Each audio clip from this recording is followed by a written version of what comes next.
Akkam jirtu kabajamtoota fi jaallatamtoota maatii YouTube channelii yookaan miidiyaa dirree barnootaa nagaa keessaan miti galata waaqayyoo nagaa koodhanii nageenyi isinii baay'atu. Kun tuutoriyaalii koorsii social anthropology jedhamu irratti afaan keenya afaan saba guddaaf afaan saba bal'aa afaan oromootiin isiniif kennamudha. Koorsiin social anthropology jedhamu kuni akka freshman koorsii yookaan common koorsiitti akka common koorsiitti barattoota university yookaan dhaabbilee barnootaa olaanoo waggaa jalqaba join godhaniif kan kennamudha. Semesteera jalqaba kan semesteera tokkoffaa ta'uu danda'a akka universitytti adda adda ta'a. Garuu akka freshman koorsiitti barattoota waggaa jalqabaatiif kan kennamudha jechuudha. Social anthropology kuni kanaaf koorsii kanarratti akka gaaffii keessaniitti jechuudha isiniif hojjechuuf yaaleera kunoo namoonni baay'een koorsii kanarratti tuutoriyaalii akkan isiniif hojjedhuuf naaf kommotaa turtan yaada naaf laachaa turtanii ulfaadhaa isiniin jedha yaada keessaniif ammas yaada yoo qabaattan koomentii booksii jalatti naaf kaa'uu hin dandeessu. Tuutoriyaalii wajjin an Oliyaad Baratichadha abboleessa keessan yuunivarsiitii Finfinnee School of Law irraa waliin turra. San dura garuu miidiyaa keenya miidiyaa dirree barnootaa miidiyaa keessaniif haaraa warri taatan subscribe gochuudhaan jalqaba akka hin daganne subscribe godhaa isiniin jedha. Viidiyoo kana immoo ilaaluun dura like tu gootanii natti tolanaafis amalee naaf ta'a hojii gaariif hojii caaluuf na qopheessa waan ta'eef jechuudha. Karaa biraa immoo karaa telegiraamaas nu hordofuu hin dandeessu join gochuudhaan chaanaalii keenya chaanaalii miidiyaa dirree barnootaa join gochuudhaan maateriyaaliiwwan barnootaa PPTiiwwan adda addaa dookumentiiwwan dabalatee akkasuma odeeffannoowwan barnootaa beekumsa waliigalaa karaa sana argachuu hin dandeessu jechuudha. Dirree barnootaa isa jedhu telegiraam chaanaalii linkii kunoos koomentii jala isiniif kaa'uun hin danda'a. Ulfaadha isiniin jedha ammas irra deebi'ee chapter 1 eegallaa jechuudha. Social anthropology PowerPointii kana fayyadamnee gabaabatti wajjin laaluuf yaalla jechuudha. Akkaataa salphaa ta'een anthropology chapter 1 conceptual definition of anthropology egaa hamma hiika anthropology ilaalla jechuudha jalqaba. Chapter 1 keessatti hiika anthropology ilaalla. Etymologically egaa etymology jechuun origin jechuudha yookaan development in meaning jechuudha. Eessaa akka dhufe anthropology jechuun jedhu kuni etymologically yookaan originally eessaa akka inni dhufedha jechuudha. Greek irraa dhufe jechoota Greek lamarraa kan dhufe jechuudha. Anthropology jedhu kun the word anthropology derived from two Greek words anthropos and logos. Anthropos jechuun human jechuu yommuu ta'u logos jechuun amma akkuma beektan study jechuudha. Literally yookaan immoo hiika salphaa waa'ee maalii kan qo'atu jechuudha. Waa'ee namaa saayinsii qo'atudha anthropology. It's a science which study about humankind jechuudha. Dhala namaa yookaan sanyii namaa kan qo'atu saayinsii akkasiidha anthropology. Literal definition dha jechuudha inni kuni. It is the study of people, their origin, their development, and their contemporary variation wherever and whenever they have been found on the face of the earth. Bitani anthropology kan inni qo'atu namoonni baay'een kana dura si beektu ta'ammate waa'ee culture waa'ee aadaa qofa akka qo'atutti beeku anthropology garuu disciplinii yookaan subjectiin anthropology kun sanarra kan darbedha jechuudha. Waa'ee namaa walumaa gala waa'ee namaa waan hunduma isaa jechuudha kan inni qo'atu. Waa'ee namaa gaaf jennu their origin madda namaa madda dhala namaa hin qorata. Their development dagaagina isaan keessa darban evolutionii dabalate jechuudha. And their contemporary variation garaagarummaa isaan gidduu jiru. Nama naannoodha naannootti dhalootatti adda addummaa namoota gidduu jiru aadaawwan culture maal gidduu jiru hundumaa kan qo'atudha jechuudha. Wherever and whenever they have been found on the surface of the earth jechuudha. Bakka hundumaa wherever jechuun eessumaa jechuudha. Eessumaayyuu fiixedha amma polaariidha hamma fiixedha amma fiixetti jechuudha. Whenever yoomiyyuu jechuudha. Past to future jechuudha. yeroo darbes ammas fuula duratti jechuudha. Baay'ee bal'aa sabjektii ta'edha. Xiqqeessitanii ilaaluun qabdan social anthropology gaaf jennu jechuudha. Anthropology is the broadest discipline. Discipline yookaan subjectii bal'aadha jechuudha anthropology ni.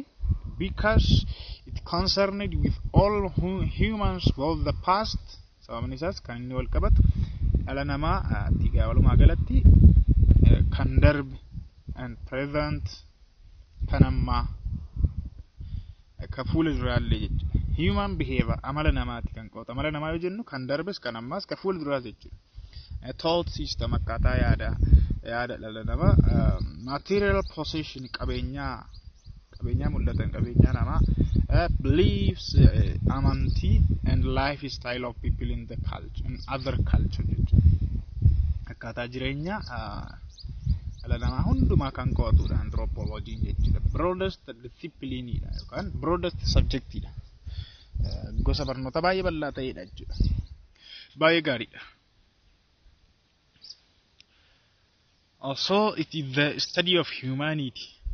Right? Dhala namaati namummaati kan inni qo'atu including prehistoric origin jechuudha. Prehistory kan jedhamni barreeffamni dhufin dura history ture yookaan seenaa ture jechuudha. Prehistoric origin dhalli namaa isa akka madda dhala namaa and the contemporary human diversity argitanii namni garaagaraa miti namni waan baay'ee adda ta'a diversity yookaan garaagarummaa namaa kana qo'ata jechuudha. Anthropology kanas hin qo'ata.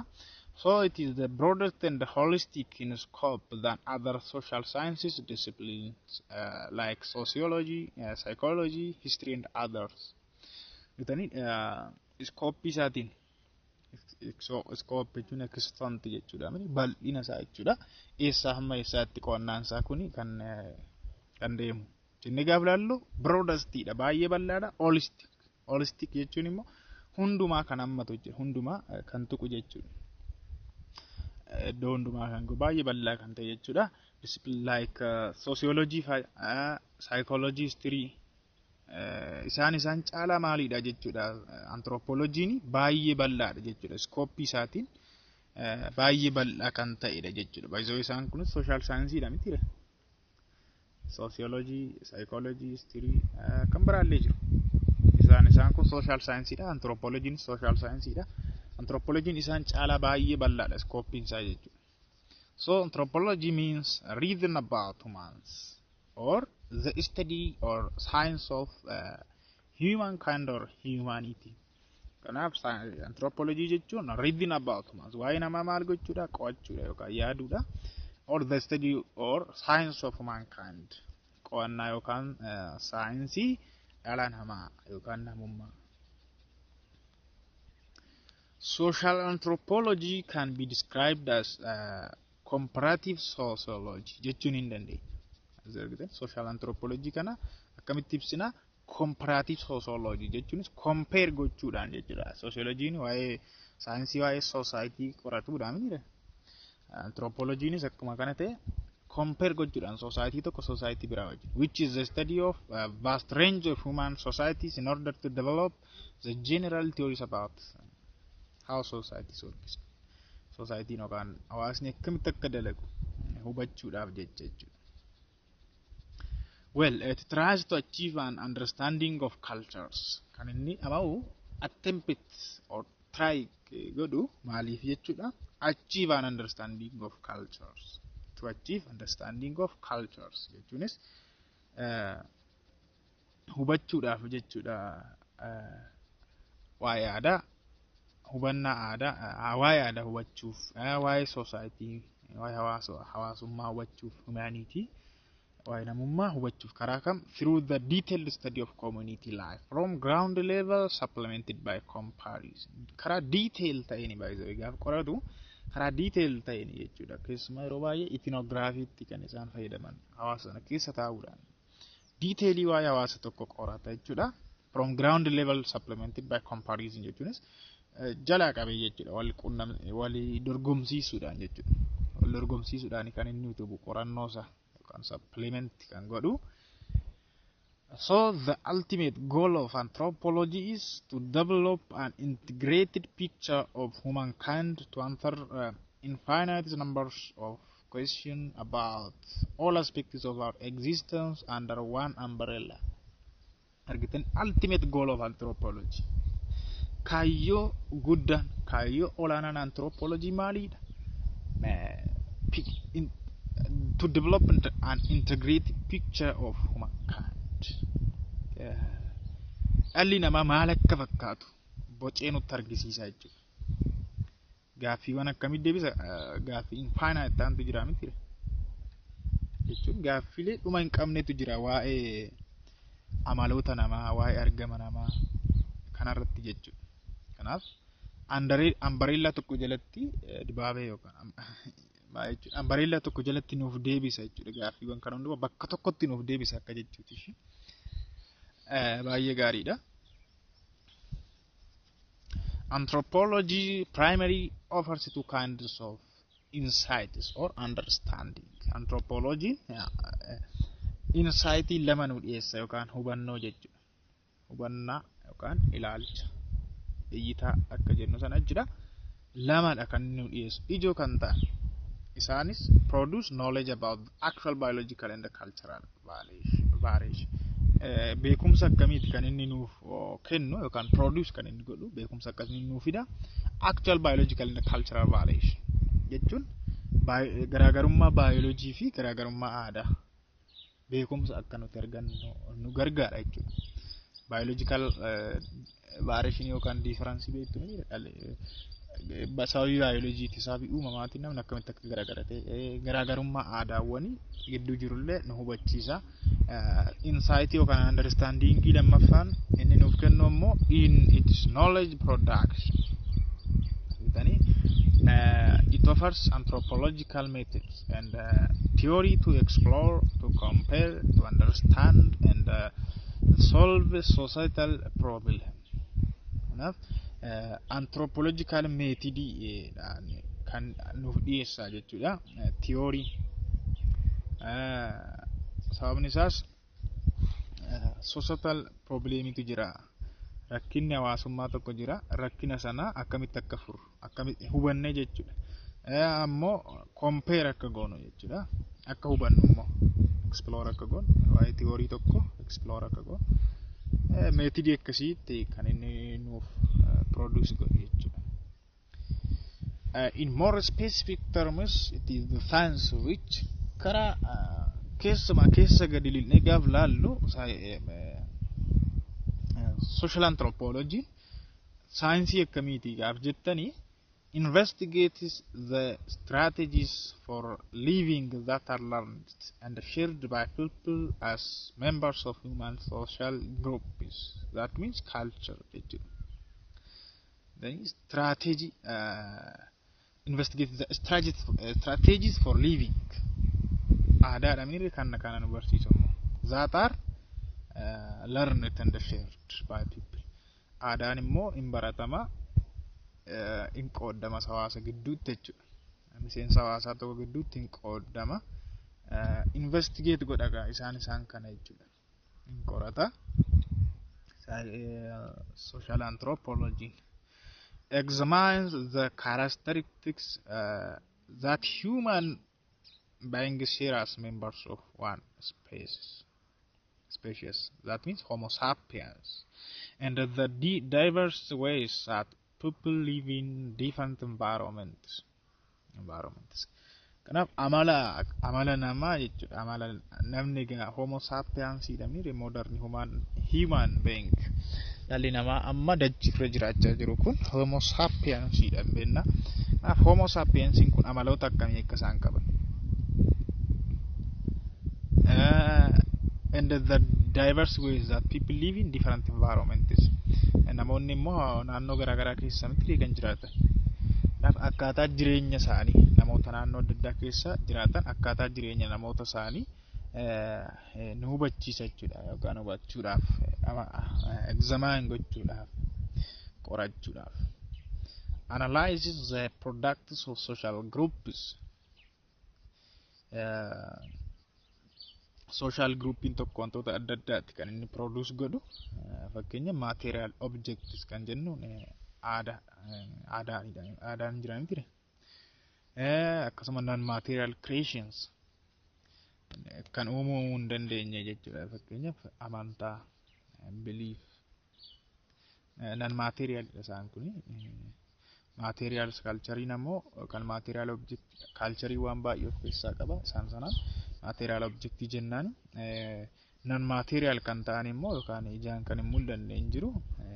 Amantaa fa'aa, yaada, social value, duudhaalee hawaasaa, institutions, dhaabbilee fi practices gochoota yookaan shaakalawwan adda addaa jechuudha.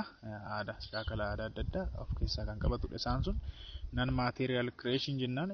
Isaan hunduma kana egaa society tokkodha kan produce godhu jechuudha. Isaan sana analyze godha jechuudha. Yookaan xiinxala jechuudha. Maaltu social anthropology isa kana wal qabata walumaa gala jechuudha. Historical development of anthropology. Anthropology eessaa ka'ee eessatti dhaabatee eessatti deemaa jira waan jedhu ilaalla.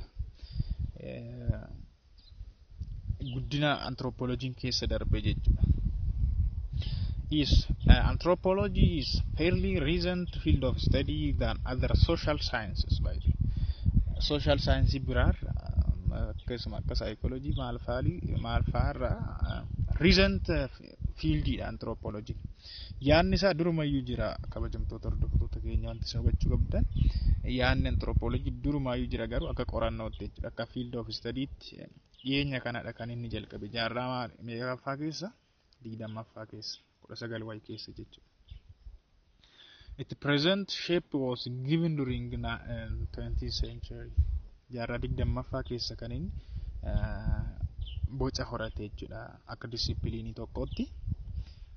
Kan inni madde westii keessatti biyyoota dhihaa keessattidha. Originated in the region we call west kan jennu. Keessumaa particularly in 4 countries. Biyyoota arfan kana keessatti, Faransaay keessatti, Ingiliiz guddittii keessatti, United States of America, Germany fa'aa keessatti dhaqanii achi keessaa dhaqanii originate ta'e yookaan kan inni madde jechuudha. Biyyoonni kun baay'ee akkuma beektan colonial power dha, super power warra turanidha. Biyyoota addunyaa baay'ee koloneeffachaa warra turanidha. Ilaalla fuula duratti maaliif akka isaan anthropology kana irratti interest akka ta'an jechuudha. Biyyoota kanneen keessaa kan inni originate ta'e biyyoota dhihaa warra jennuun kana jechuudha. Keessumaa biyyoota kana arfan. Historically speaking, it is called European discipline jennaan. Jechuun disipiliinii Awuroopaanotaati. Kan isaan biraa waan maddee jechuudha jalqaba. The present academic anthropology rooted in the ideas and the works of great ancient and the medieval Greek, Roman and the Hebrew philosopher and the social thinker. Kanaaf the present academic anthropology rooted kan maddisaa yookaan hiddisaa eessaa yoo jette yaanni isaa jechuudha. Yaadawwan eenyurraa Great ancient and medieval Greek fa'aa, Roomaa fa'aa fi Hebrew philosopher and thinker, social thinker warra ta'an achi jechuudha yaanni isaa kan maddu achiidha. Booda garuu warri Awurooppaa kun keessumaa warri dhihaa kun disipiliinii kana babal'isan jechuudha. Akkuma beektan egaa history irratti enlightenmentiin jaarraa 20ffaa keessa baay'ee yeroo itti babal'ateedha jechuudha beekumsi. As distinct field of study, it was born during the 19th century out of intellectual atmosphere of enlightenment. Enlightenment yookaan beekumsi yeroo itti babal'ate yeroo sana jaarraa 19ffaa keessa qaroominni adda addaa beekumsi fiildiiwwan adda addaa irratti barumsa yeroo itti babal'ateedha yeroon suni. Yeroo sana kan dhalate akka distinct fiildiitti jechuudha. Akka yookaan ammoo disipiliinii of danda'e tokkotti yeroo sana kan dhalate atmosferii enlightenmentiin uumerraa jechuudha. intellectual atmosphere of enlightenment. Yeroo sana dhalate jechuudha jaarraa dhuma jaarraa 19ffaa keessa jechuudha. It emerged as profession by late 1870 jechuudha jaarraa 19ffaa jechuma keenyadha. Jaarraa dhumarra jechuudha jaarraa 19ffaa gara dhumaatirra kan inni emergite akka professioniitti jechuudha huwadhaa akka professioniitti kan inni emergite jaarraa 1870 keessa jechuudha.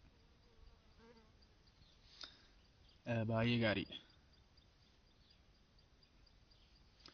The major impetus of its growth was the expansion of Western colonial powers.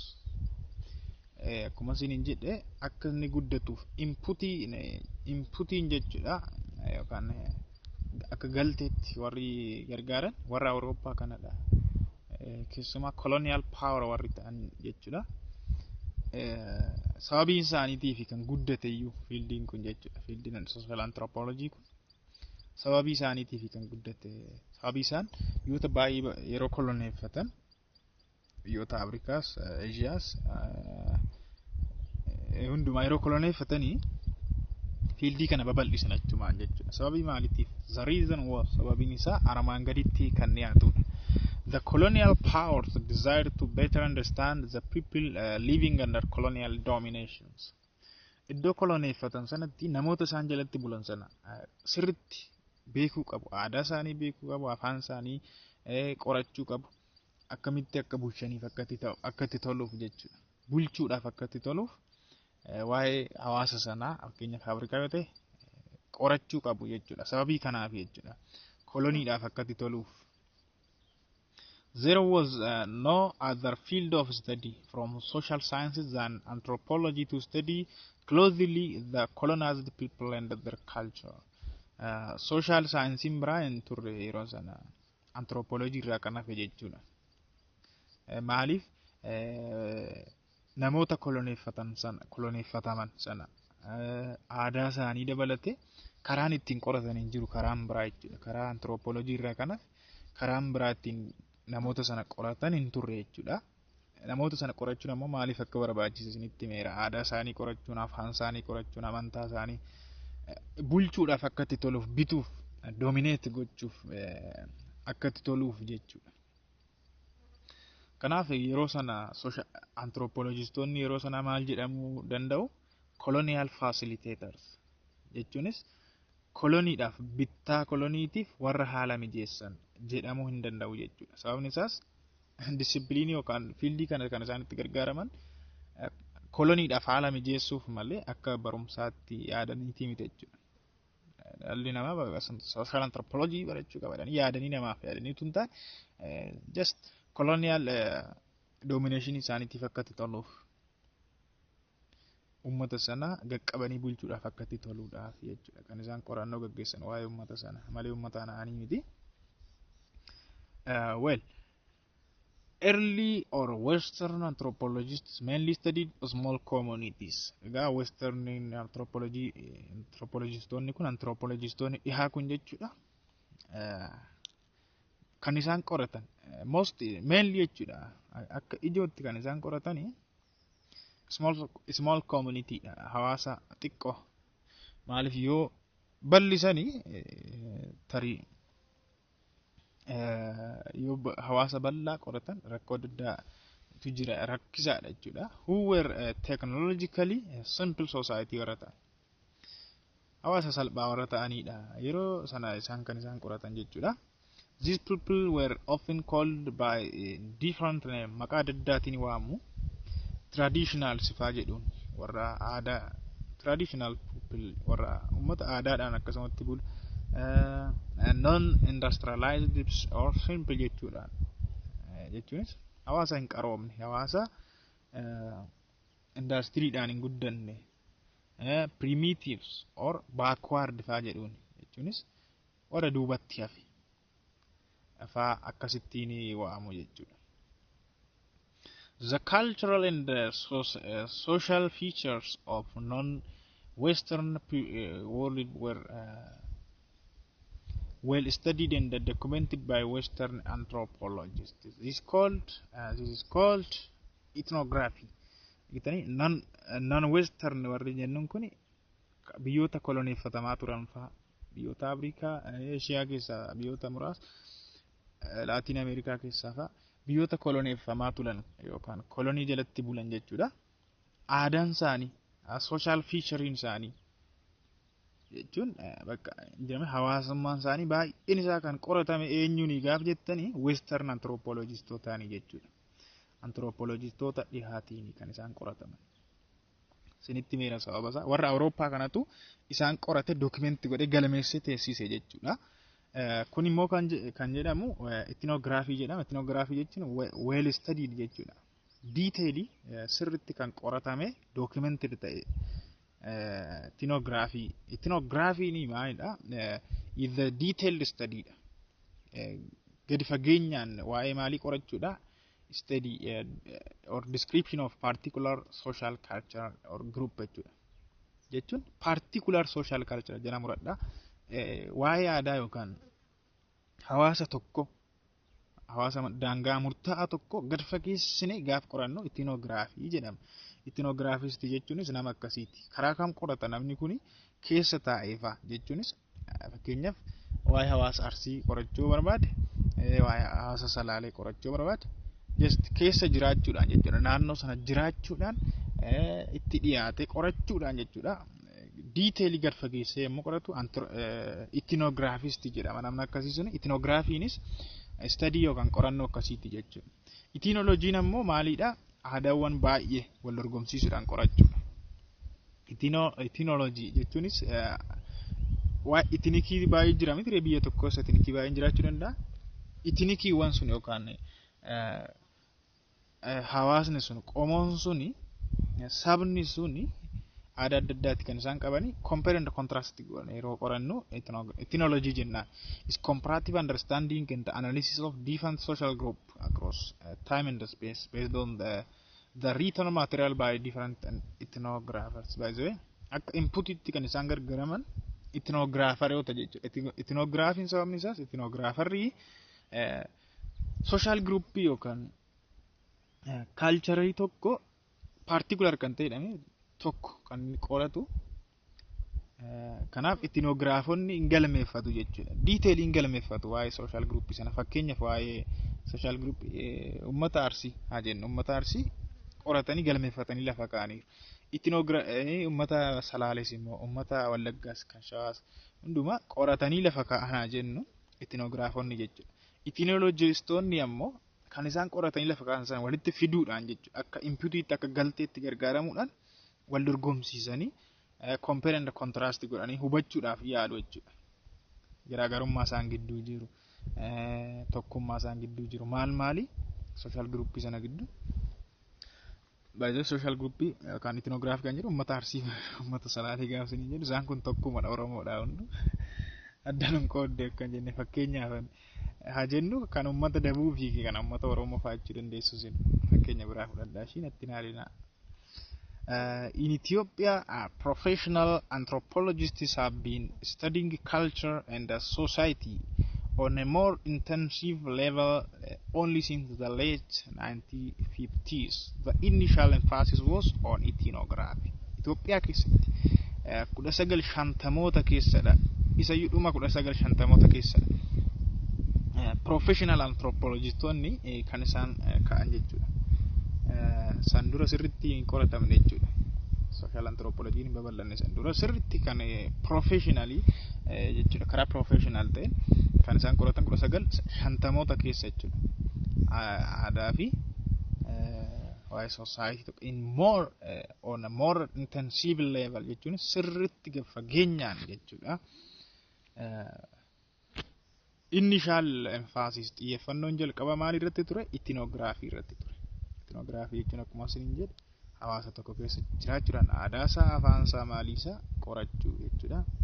Kanaaf xiyyeeffannoon anthropologistoota Itoophiyaa 1950moota keessa inni jalqaba maal ture? Ethnography ture jechuudha. Baay'ee gaariidha. Paartii ittaanu scope and the subject matter of anthropology irraa kaana daqiiqaan keenya akkana jiran dheerannee fi tutoriyaaliin keenya inni uffisiisaa akka hin taaneef asirratti dhaabna jechuudha. Paartii jalqabaa kana haga yoonaatti waan nafaana taataniif ulfaadha saba qashtiin nana saba garraamiin nana saba garaa bal'atoo nana galatooma an ol yaad baratichan ture tutorialii wajjini miidiyaa keenya faaraa warri taatan please subscribe gochuu akka hin daganne kanuma irra deddeebi'ee isiniin jechuu hin barbaachisu. Laayizoo yoo isinitti hin tolle ta'e hin godhinaa dhiisa an subscribe godhaa yoo barbaaddan. Yoo isinitti tolaaf sin fayyada ta'e subscribe godhaa ofittoo hin ta'inaati. Video kana immoo like gochuu akka hin daganne yaadoo qabaattan karaa barbaaddaniin naan gahaa. Ulfaadhaa paartii itti aanutti wal argina sinan jaaladha.